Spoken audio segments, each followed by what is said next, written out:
Good evening and welcome.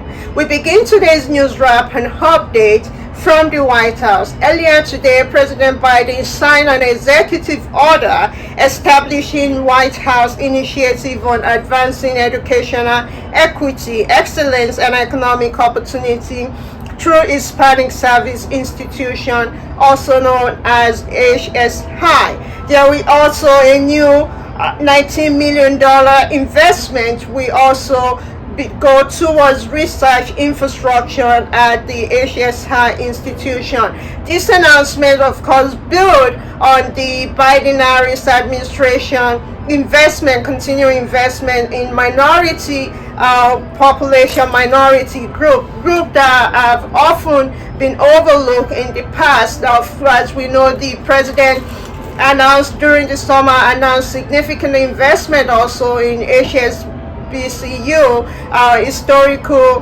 and so this is by building on that, on the administration to uplift minority and bring equity and economic opportunity. As we know, in his campaign, the president often talk about building the American economic from the bottom up and inside out to continue to support all Americans. So the president moving to other story. Now we are moving to Africa. President Biden yesterday, we already announced this in our newsletter, but since this is our first broadcast this week, President Biden, I spoke with Nigerian President Bola Tinubu yesterday, and the president thanked him for the humanitarian release of the American citizen, Tigran Gambaya,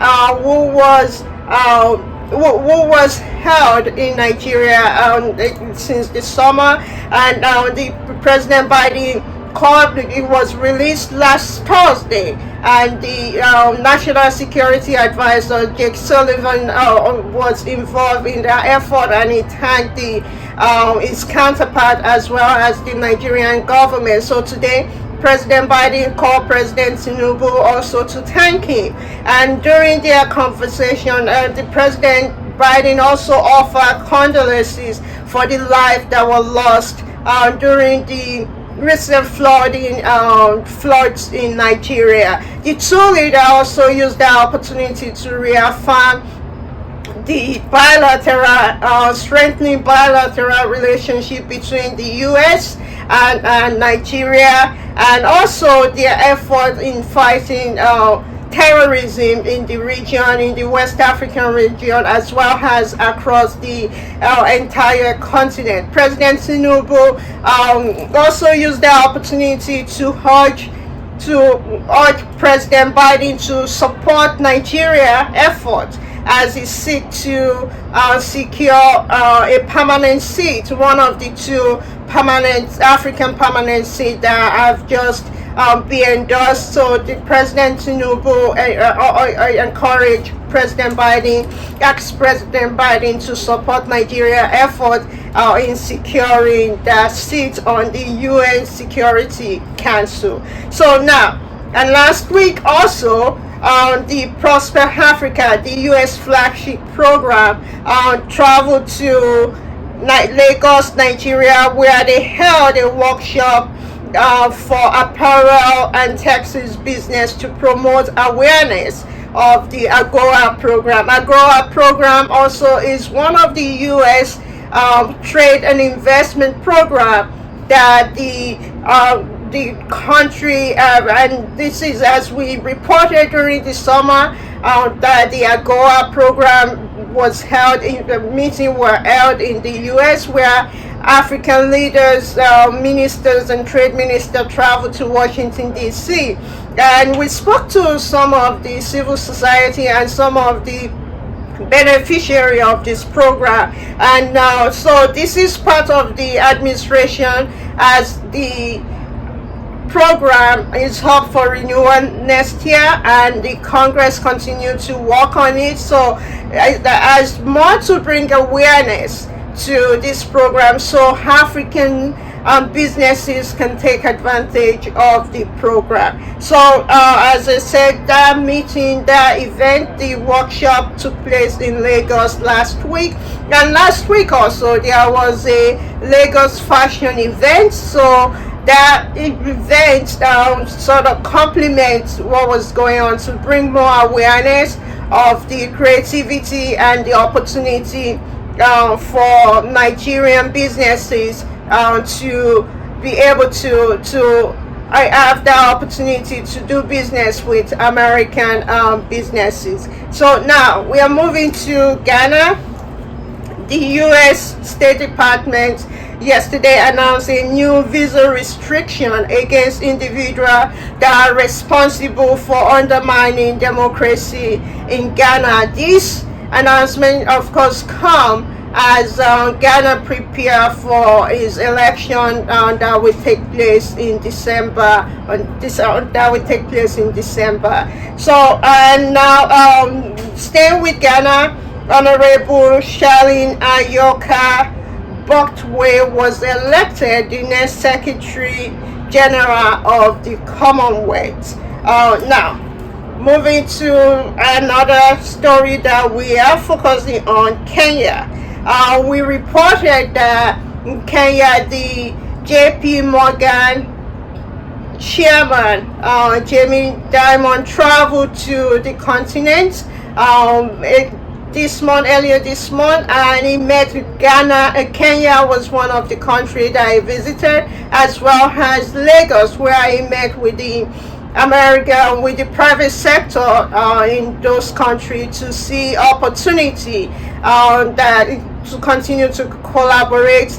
JP Morgan already is established in Nigeria, already have an office in Nigeria, and in Kenya they will be opening a regional office, an office in Nairobi that will serve as a license office for the East Africa region. So staying with Kenya, the U.S. Secretary of State for African Affairs, Molifi, last week met with Minister John Madabi at John Mbadi at the State Department last week. And still staying with Kenya, the UK Foreign Minister David Lammy visited Kenya earlier this week for a discussion on bilateral relations as well as regional security issues, including issues relating to Sudan, South Sudan, and Somalia, talking about bringing about ceasefire to the ongoing war that we're seeing, the humanitarian crisis that is happening in Sudan and in South Sudan. So, and during his visit, he met with Kenya Foreign Minister Musalia Mudavadi. And so, staying with the UK, in relation with the African continent, the British International Investment announced $150 million risk-sharing facility with Absa Group Bank to help close Africa Trade Finance Group. And now, moving to South Africa, the U.S. digital infrastructure firm Equinix launched a state-of-the-art data center in Johannesburg, South Africa, a major investment by the Californian-based firm to improve digital and economic growth for the people of that country. And as well, we've seen a lot of American companies, Silicon Valley, that continue, including Facebook, including Google, that continue to invest across the continent and continue to help develop digital infrastructure across the continent. Staying with South Africa Minister of International Relations welcomed his counterpart from Ukraine to South Africa for an official visit. And during the meeting, he noted that South Africa will continue to advocate for peaceful resolution of conflicts and participate in platforms that seek to find diplomatic solution to the conflict. Of course, it's talking about the ongoing crisis between ongoing war on the Russia aggression on Ukraine in the past 2 years. As we know, South Africa, Zambia, as well as other African Union leaders, as well as other leaders from across the continent, traveled to Ukraine to meet with President Zelensky to see on the ground as part of the international community effort to try to bring about an end to the crisis and find a resolution to the situation that keep going. That's Russia started 2 years plus ago when he attacked Ukraine in February 2022. Now, moving to another story that we are focusing on, Zambia was elected vice chair of the Commonwealth Ministerial Action Group. Again, now the U.S. the CDC announced this week that there was a death, a travelers from West Africa, a resident of Iowa, died from Lassa fever. Lassa fever is an Ebola-like virus, and the CDC, as well as the Iowa and Nebraska health officials, continue to monitor this situation, and we will keep an eye on it, and we will provide additional updates on that as well.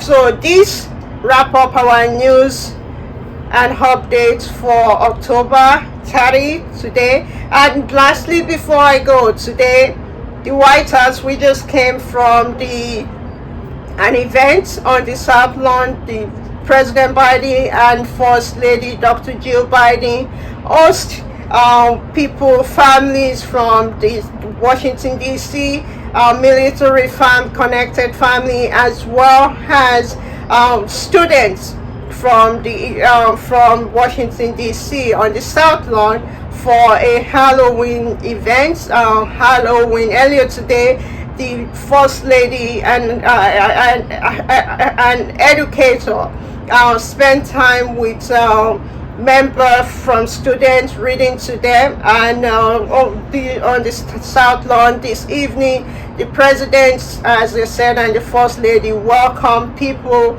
to the South Lawn, giving them treats, candy, and here is some of the videos and from the event. And this wrap up our news updates and for October 30.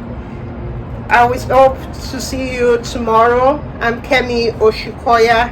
Thank you for watching. Have a good night.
welcome the President of the United States and First Lady Jill Biden.